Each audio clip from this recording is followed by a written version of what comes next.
Good morning. Welcome to all of you here in the room this morning, and welcome to you if you're joining us online from the comfort of your bed. I'm glad that you're with us. This morning, we have the great honor of welcoming Shaneequa Brokenleg, who is a priest in our church and who serves on the presiding bishop staff in the Department of Racial Reconciliation. Did I get that correct? Well, yeah. Reconciliation, justice, and creation care. Thank you. Justice and creation care. Thank you. And so this morning, we get to have a wonderful conversation between Shaneequa and Winnie. So let us pray.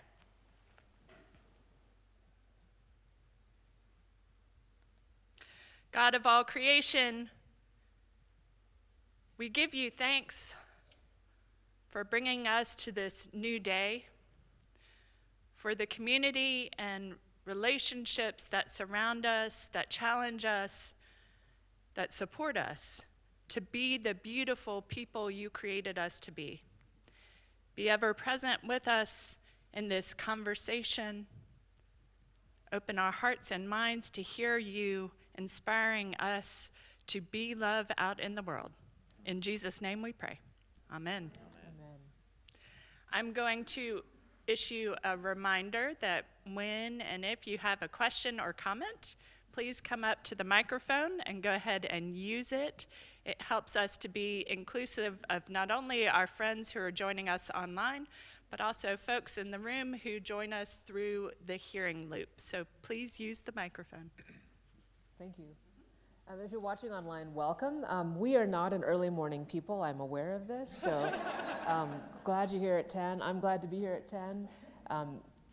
This is such a delight for me. I have known Shaneequa, I think, for 20 years. We met because we were serving on the anti-racism committee of the Episcopal Church together as just children. We were kids. We didn't know why we were there, I'm sure. And it was a remarkable opportunity, is how I remember it, of people from all over the country, really different experience, talking about what the anti-racism programming and training of our church should be from a really wide variety of experience, which was fascinating. It was interesting. I'd almost forgotten about that, but that's how we know each other. So Shaneequa is a leader in our church, on the staff of the presiding bishop currently, as the program officer for racial reconciliation on the larger team that reports directly to the presiding bishop on racial reconciliation, justice, and creation care, which is practically everything, right? Just all the things. And a remarkable group of people together that help us to generate that, coordinate it, report it, and help to understand how we shift it and change it as well. A really remarkable scope of work and a great team that does that. And Shaneequa has joined us because it's Pride here in Atlanta. If you're watching from not in Atlanta, you might be surprised to know that we have Pride in October, just to keep it going all year long. This might help. And it happens to be the right weekend for it, right? It's also this Monday we celebrate Indigenous Peoples Day. So we have a wonderful confluence of things to honor here at St. Luke's. So we're just going to have a conversation, and I'm going to start with, Shaneequa, welcome to St. Luke's. We're so glad to have you here. A number of people here have gone through the Sacred Ground training, so just so you know, you are a celebrity in our church. Be ready. There might be some autograph books that have to come out. Tell us a little bit about yourself. I know that you have lived on the West Coast in Seattle, and you've lived in Minnesota and Wisconsin. You're currently in South Dakota, which is where you were a child, if I understand correctly, and you trained for ministry at CDSP in Berkeley. Is that right? Yeah. So there's some facts, right? How do you tell your story of origin? Ooh. I usually tell people I grew up in South Dakota. I've lived all over. I don't know, growing up both in Sioux Falls, but also on the reservation, and I grew up thinking that the Episcopal Church was actually an Indian church, so I'm going to tell you the story. So my grandpa was a priest on the reservation, and so I thought, and most people who come to our church were all native, and so I just assumed our church was the Indian church. And, in the reservation, you get health care from the Indian Health Service, which we all call IHS. And so going to church, I would see the paraments that said IHS, and I just assumed that the Indian Health Service cared about our physical health, but also our spiritual health, and that the church was sponsored by them. The other thing that did not help was that my grandma was diabetic, and I knew that we always worried about her blood sugar and her electrolyte levels. And so I knew that the electrolytes helped move things around in her body to help her be healthy. And so it wasn't until I started college that I learned that I was an acolyte and not an electrolyte. I've been calling myself an electrolyte that whole time as a kid. I think you are an electrolyte. Right. Yeah. And you have a background in epidemiology. Yeah, that's what I did before I became a priest. Tell us about that. What does that mean? Well, it's not a skin doctor, but basically you, the way I explain it is kind of like you're kind of, in Lakota culture, eagles are kind of the liaison between God and the people, and they watch over the people and make sure they're okay. And then if there's something wrong, they kind of send messages. And that's kind of what an epidemiologist does. We watch over the health of populations and look at health outcomes and statistics. I did that in the Great Lakes area for the tribes. There's 34 tribes and 5 urban Indian areas there, and I still do consulting sometimes for them. They'll call me and do a few different things, and I loved it, and I love it. And I originally thought I was going to be a bivocational priest, but the bishop was like, "That's your calling. You need to go do that full time. Oh, we don't have any jobs for you." And I was like, "Oh, okay." That was that story. Oh my goodness. I'm guessing that there are, one, if you can already hear it, Shaneequa is a fantastic storyteller. Will convert you by story. I'm guessing epidemiology and the priesthood probably share some things in common. What do you bring from epidemiology into the priesthood? Ooh, that's a really good question. It's funny because I didn't mean to be an epidemiologist. It was kind of an accident. I missed the deadline for school of social work, and then I got recruited by the public health person. I didn't know I thought I was going to be inspecting restaurants when I did school of public health. I had no idea what I was doing, and that's how everything happens in my life, it seems like. But the connections, I think, are there both about health, right? You have spiritual health and physical health, and as a Winkte, or a two-spirit person, we're called to be healers. And so you can think about how do we heal emotionally and spiritually and physically and mentally in our communities. And so I think that's the connection. One thing that I think we can learn in our church from public health is we do a lot of evaluation in public health. And I think our church doesn't always do so much of that, but we're doing it. We just got done evaluating Sacred Ground, and we just did the racial justice audit recently, and I think we're going to be doing it again. And so I think we can learn that from each other. I think sometimes epidemiology is very logic sort of focus, and church is sort of more woo-woo and kind of out there. And so, but I think it can be really helpful. And I know when I was doing public health, everybody would laugh at me because you don't seem like an epidemiologist. And I don't have I can be nerdy, but I don't have I don't know what to call it, but the very I don't know, the robotic kind of style personality. So in our state, but all over our country, there are just some rough conversations around gender happening, especially around our children and how to support them as they understand to express their gender and ask us for support in that. And you use the term two-spirit. And one, I might be assuming this, but it's my experience of being a different kind of Indian that we have, which is what we've been joking about for 20 years. Yeah. And it's still funny, yeah.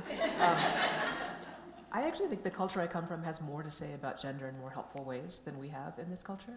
And I think the same is for you. Can you tell us about the identity of two-spirit and the healing, and then however you want, and then also this notion of being a healer that you talk about? So, okay, so two-spirit is actually an invented word that would probably came about in the 80s or so. every indigenous community that I'm aware of has a role for like two-spirit role, but they have their own name for it. So in my culture, we call it Winkte if you're male-bodied, and Blokami if you're a female-bodied person. And it's this role that walks between the masculine and feminine and the natural and supernatural, and we're called to be like in these liminal spaces, and we're called to, because of that, we're the translators, counselors, because we could see both sides or all sides of a story, and then we are called to bring balance to the community and also heal the community. And in Lakota culture, and most other tribes had a role similar to that. It's more complicated, like some tribes have like 6 genders. So you've got cisgendered male, female, transgendered male and female, and then two-spirit male and female. Okay. Mine we have like 3 or 4, depending on if you think a female-bodied or a male-bodied two-spirit is 2 different genders.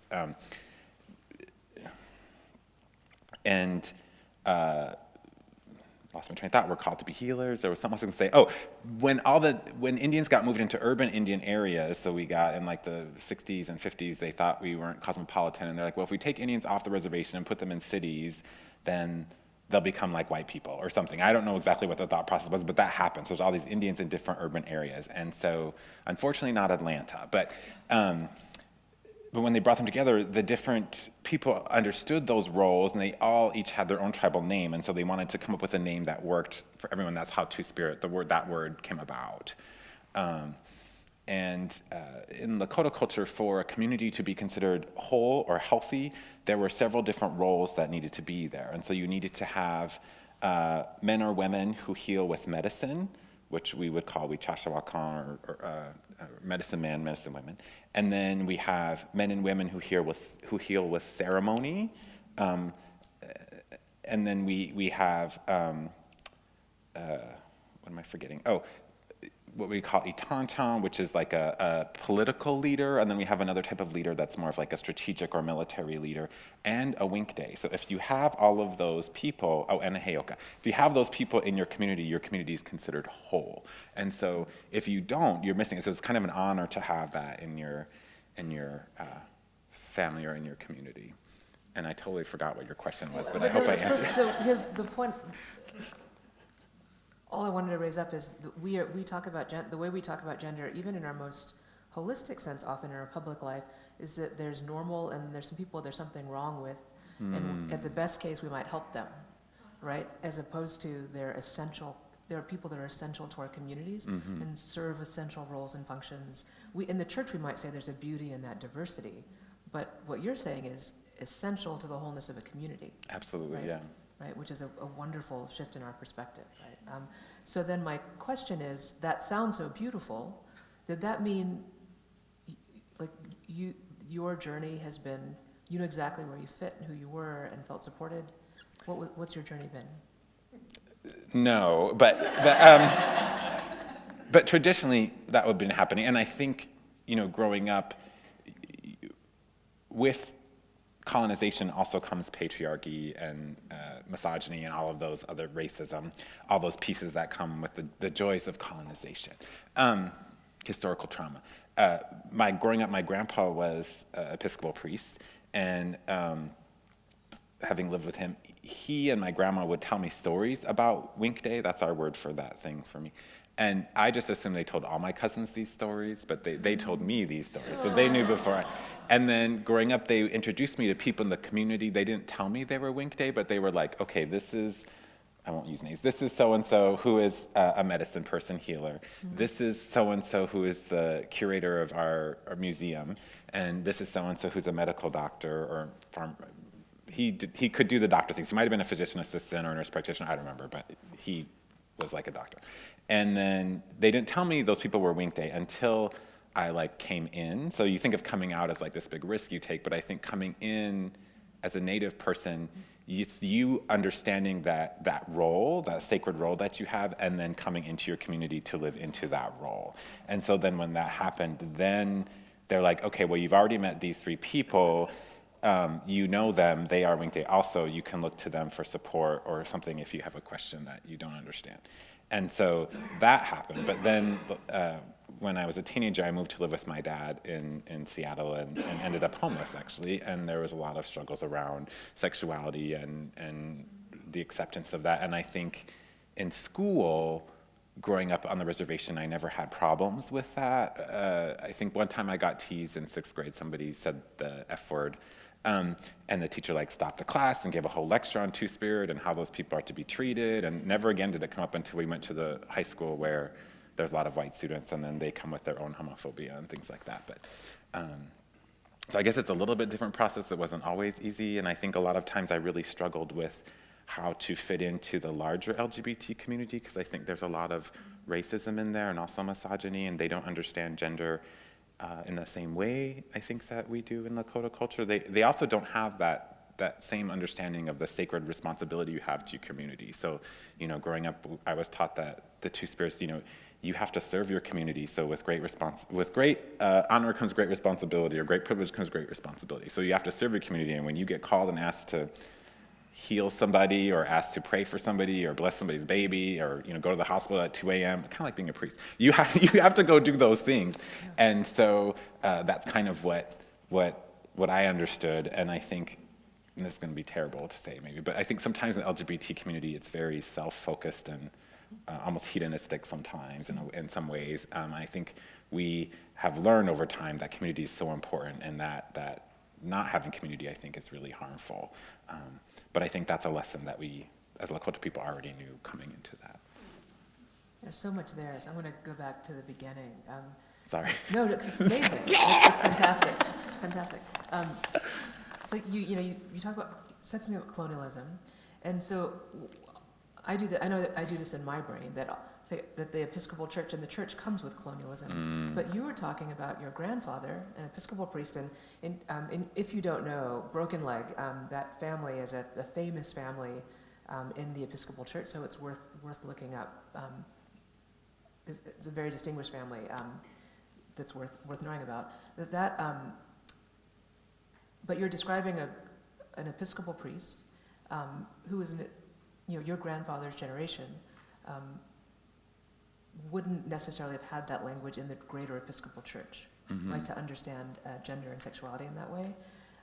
Can you, and I think there might be an assumption for those of us that don't live on reservations that the church, and I know you talk about this in your sermon, so you don't have to give that part away, but that the church comes from the outside and is the outside culture. And that's not been my experience on reservations, but can help us to understand how there's a priest 2 generations ago that knows that their grandson is Two-Spirit and makes the connections in the Episcopal Church, so that when the time comes, they're supported by their culture. How did that happen?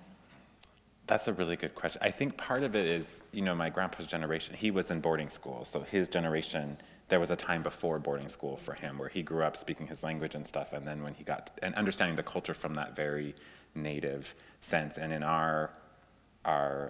my family, the medicine people, before we were priests, we were medicine people going back. And so there's always been this strong spiritual, whatever you want to call it. But so I think he understood the culture from that piece, and then going away to boarding school, and then becoming a priest. He always kept that nativeness. I think there's the old theology that I think maybe would be the generation before him, and maybe some people in his generation also had that, with this idea that, so I'm trying not to go on too many tangents, but St. Paul in the original question was, must one become a Jew before one becomes a Christian? That was the question, right? And Paul says, no, you don't have to do that, right? And I think part of the problem with colonization is when they brought the white Jesus, they thought that you must become white before you can become Christian. And they forget. And so I think that sort of got pushed on us. And so, let me come back now. So my grandpa, I think, was in that generation where that was kind of pushed, but he didn't do that. He was like, you can be both fully Lakota and fully Christian. And so I think, and plus he went to CDSP, which was in San Francisco, so he probably had a very different, than if he had gone to somewhere else. And so he had lots of experience with LGBT people, I think, going to seminary there, at least some experience anyway. And so he was a very stern man, but also at the same time, he also, I think, there were times where like he would have that question about like, you know, how are we interpreting this? And I remember one time as a kid, I asked him, somebody in class, we were talking about Jesus in class, and this is a regular public school, but they were like, you know, I can't remember if they said Adam and Eve, but basically if Adam and Eve are the first man and woman, doesn't that mean somewhere incest had to happen along the line? Which is a good question that a kid might ask, right? And so I asked my grandpa, and he was like, well, you know, these are just stories that help us understand how we make sense of the world. They're not meant to be taken literally. And I was like, oh. And that's like the first time that ever, you know, hit, whatever. But he's just very thoughtful, and he wasn't like, don't be asking questions. Like, you know, he never said that or whatever. He's much more like whatever. But anyway, I hope did that answer? Basically, your grandfather was amazing. I love my grandpa, yeah. Yeah, I do too. So tell us about the work you do. How did you find yourself in the space of racial reconciliation in the Episcopal Church, and tell us about your work today?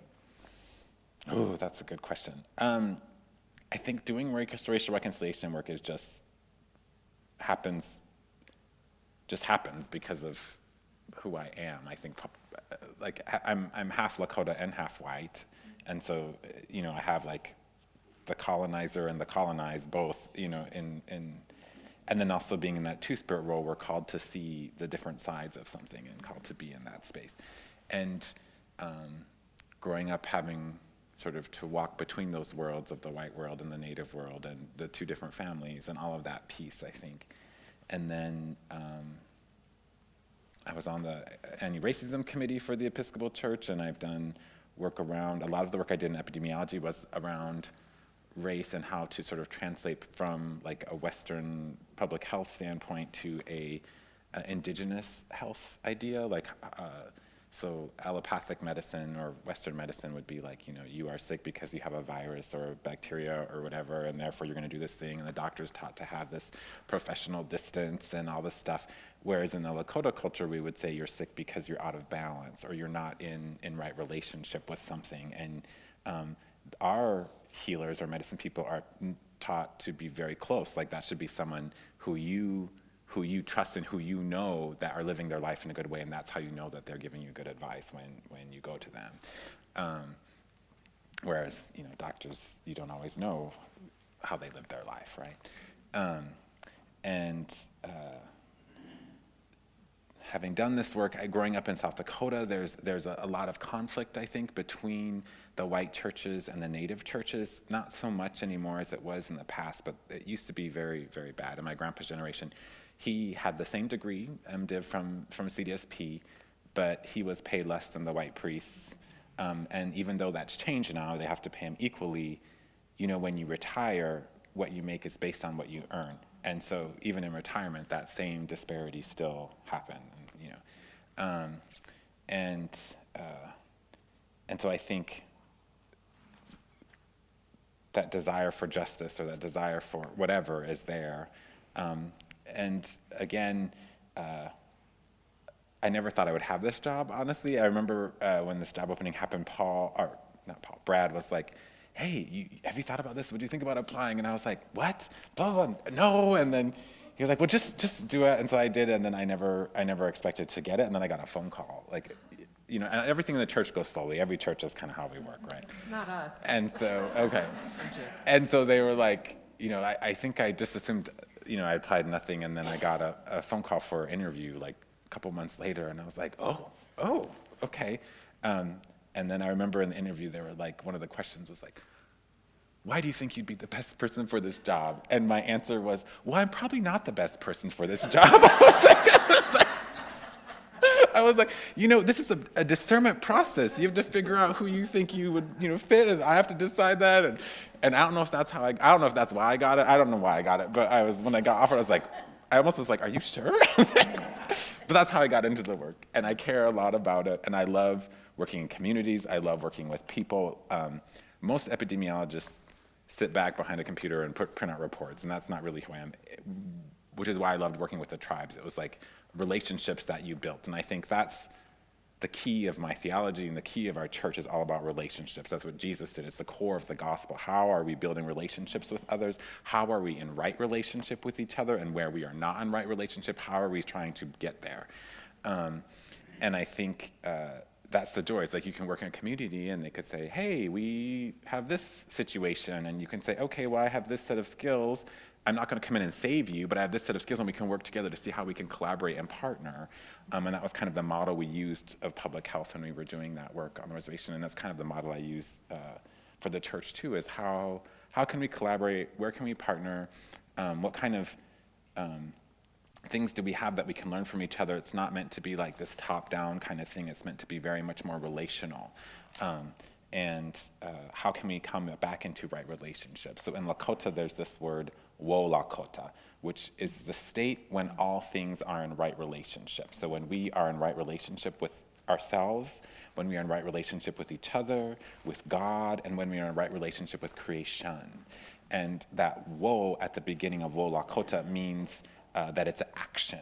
And so being in action, it's not something that's magically going to happen just because the Holy Spirit wants it to happen. It's that we have to take action in order to make it happen, right?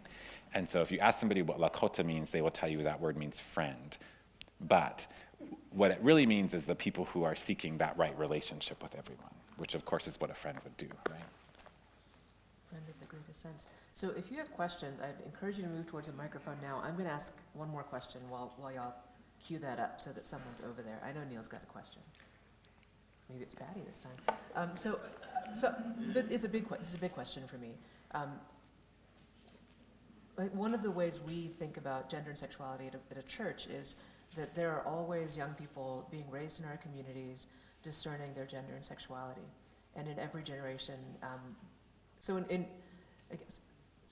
come from a community that if we go back far enough, there's some really good understanding in profound ways that you were joining your ancestors. But we'd have to dig a bit. Frankly, the church has taken us somewhere else. Capitalism has taken us somewhere else. Colonialism. If I could choose for our communities and our churches, I would want that our children are always hearing from us, or someone that walks into this church for the first time, a broad enough sense of what's possible in their lives, that they feel, at least in this church, in our church spaces, truly free to explore who they are and come into that understanding in a culture that doesn't want that for them necessarily. How do you foster that in a church community? That's a really good question. I think one is just allowing children to be themselves and giving them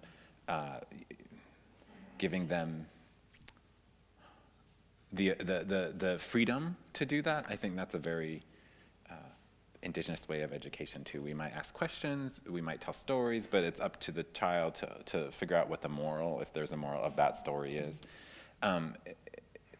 I'm going to answer your question sort of, but in Lakota, we don't have pronouns. There's no pronouns in Lakota language. So it's not, your gender's not put onto you, but men speak differently than women. Mm-hmm. And so actually the word Winkte, which is the word for that two-spirit role that I'm in, means talks like a woman. And so it's like a male-bodied person who talks like a woman. So then you know that I'm in that two-spirit role because I would speak like a woman. And when you say speak like a woman, you mean words, like different vocabulary. Yeah, or endings to vocabulary. So like, the root of thank you is palamaya. As a boy, you would say palamayayalo. As a girl, you would say palamayaye. If you were talking about the verb to eat, you might say utapi as a woman, utapo as a man. There's like a different structure of things. And so you would know that person's gender based on how they would speak. And I wish that was something like that, because I feel like we impose gender on children from the time they're born, and we don't really, how do we give them space to do that? And I think as a child is growing up, if they were speaking Lakota natively, then, they might start talking like their mom or their grandma, and someone might say, oh, and that, you don't control them to tell them to do that. But one of the things, the other thing I'm going to say, which isn't really answering your question, is our word for child, wakanheja, is the same word that we use for sacred, wakan, and it's like the sacred ones. And so I think it's so important. It reminds us the sacredness of children, but also that they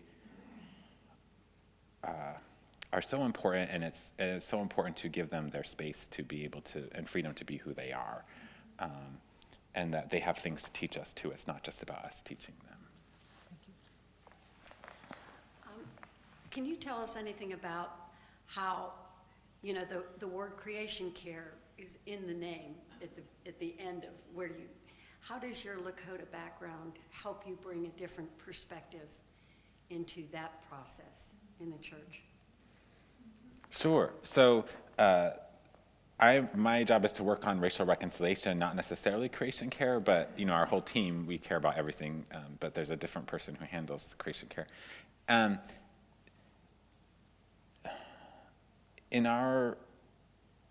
trying to think how best to answer this. In the Lakota language, we have a phrase, mitakoyo yasi, which means we are all related or all my relatives. It's what we say when we end a prayer.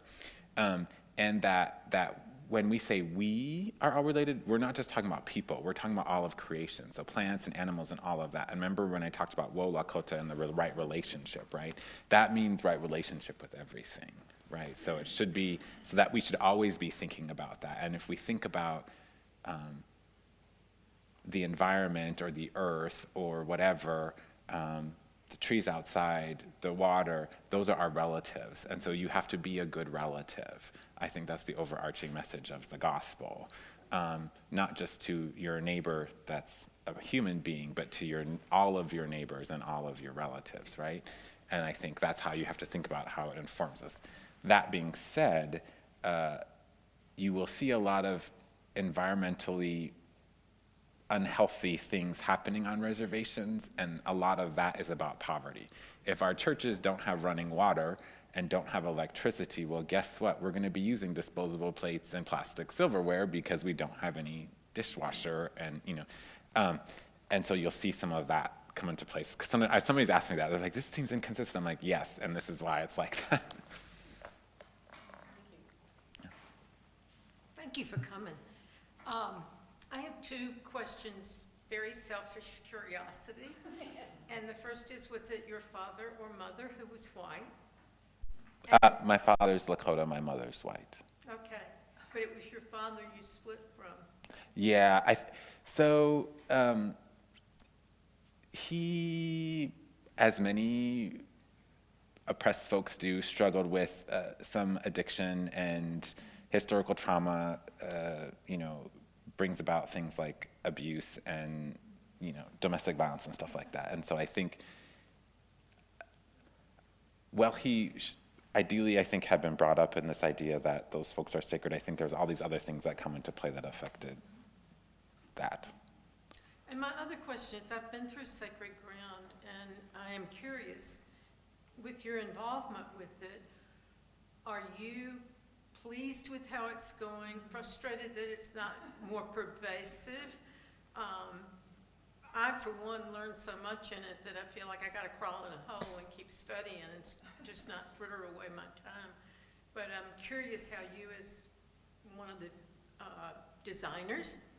Oh, I didn't design it. I came on well after. Katrina is the one who designed it, but I love Sacred Ground. I've been through all the sessions. I went through it, and I learned from it too. And my major in college, one of them was multicultural studies. And I was like, oh, I didn't know this. Oh, and I didn't know that. And what did it like that whole thing about I think it was the Chinese having to only be able to work one plot of thing and having to dig deep. I was like, oh, I never even heard of that.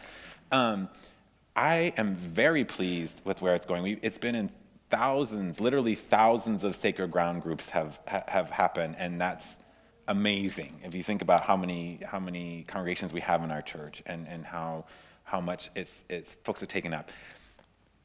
One thing, and the other piece is we've had folks of, it wasn't designed for folks of color, but we've had folks of color taking it, and so now we've started to adjust it to have some sort of pieces specifically for them, even though it wasn't designed like that in the first place. And so sometimes people are like, well, why isn't there stuff for folks of color? I'm like, well, it's because it wasn't designed for folks of color. But now that's changing, with the new curriculum that's coming out, and of course, I'm very biased about this, but of course I think there should be way more about indigenous stuff. And when we did it in North and South Dakota, we sort of talked about that. Here are the pieces that we would add in, and I think the new curriculum has some of that in there. One thing that I think can happen sometimes is the folks of Sacred Ground, they get educated and then they do crawl in the hole and they just keep educating and educating rather than actually doing the work that needs to get done. And so everybody seems to think, like I get phone calls a lot or emails, and they'll be like, so we've done Sacred Ground, what's the next step in this process? And I'm like, well, it's unique to you. Each community is unique, but I was like, the next step in the process is you going out and building relationships within and across your communities, get to know the folks in your neighborhood, what's there and how are you in a relationship with them, and where are they struggling with whatever it is, and where are you struggling, or where are your gifts, and how do those things align, and how can you work together? How can you build relationships? And it sounds like you guys have relationships here with Ebenezer Church and a couple other places, and so thinking about that and then finding out that will help guide the work that needs to happen. Thank you. Yeah. Is evangelism in your department? Is that a different department? No, that's still under Stephanie Spellers, but that's a different So department. say there's one of the interesting combinations right now in the Episcopal Church, which won't be forever. I think because of who Stephanie Spellers is, that racial justice, is that what it's called? Sorry, I'm getting this There's wrong. racial reconciliation, Reconciliation. racial justice, and creation care. And creation care and evangelism are coordinated under one person. And I think that's exactly right. Like, this should drive us out into the world in a more effective witness, frankly, a more accurate witness. And it's a wonderful combination. It's a powerful combination. I'm going to ask another. Tell us about your shirt. Oh, okay. So hold on, let me model. Yeah. Clergy shirts aren't often that interesting. Just want to know. So across Indian country, which is a fancy way of saying like reservations and urban Indians and like Native America, let's say. In a lot of cultures, we have what are called ribbon shirts. And so sometimes the shirt is like handmade, like actually the shirt part is handmade, but that's not me. And then we add ribbons to them, and they're worn for like special occasions, funerals, weddings, stuff like that. And I wanted a clergy one, right? And of course, you just can't find those anywhere. And so I made it. And so I got some bright colors and put ribbons on the back, and I've got my little buffalo on it. And So pretty. yeah. That would be So the I didn't make the shirt, but I embellished the shirt with the. I'm not cool like that. Does anyone have a final question? Because we probably have a few more minutes left. I have many, but I want to make sure that everyone's asked what they'd like to ask. So I'll wrap it up for us. So here in Atlanta, this church has a lot of relationship. It has a great history of serving its community. But one of the great things about this church is it's always discerning who it's supposed to be in this time, right? It's not a place that sits on its laurels, and we're pretty earnest about that. So do you see particular charisms for the church in this time, or calls for the church in this time? That is a good question. Yes. And it sounds like the thing that I'm about to say doesn't really make too much sense for St. Luke's, but what I see a lot of churches doing is this holding to what they perceive as the standard of the church, which is like this, like, oh, we've got to keep our building and we've got to blah, blah, blah, blah. And they're just like this nostalgia that just holds them back from everything that really Christ calls us to do, right? When Jesus came and called the fishermen, he said, leave your nets. He didn't say, oh, we've got to keep our nets. We've always had our nets already. You know what I mean? Like, and so we have to, I think as churches, we sometimes hold to these structures that we really have to let go of. And I think that letting go can free us to actually find what we're meant to do. And it's important to do that from time to time. So I'm going to go back to my culture. I do that all the time. But we do, other people call it a vision quest, but we actually call it crying for a vision, but going to sit on the hill. So periodically when you have struggles, you go up and there are these different sacred sites, and you go and you have to let go of everything. Like when back in the day, if you would do it, you wouldn't have any clothes on. You would just go and it's just you and God, and you're there to pray and to discern the Creator's calling for you. And I think we as churches, I think, need to do that from time to time too, and really think about it. And I think all of our fears about how much money we have, or how we're going to keep our building, or how there's so few people in church, and all of that stuff, those fears prevent us from letting go and actually discerning what we're called to do. Mm-hmm. And I think that's where I'm seeing. I guess that's my answer. That is a good word, everybody. As we are in the middle of a vision and mission process, so everybody please take these words to heart as we might have to rethink everything. Thank you. That's exactly right. Get your tissues ready and get ready for church. And if you aren't here today, please go watch the sermon if you're not going to be there in person. And I'm just going to tell you, and share it with your friends. It's the conversion of heart that we all need. Can you help me to thank Shaneequa for being with us?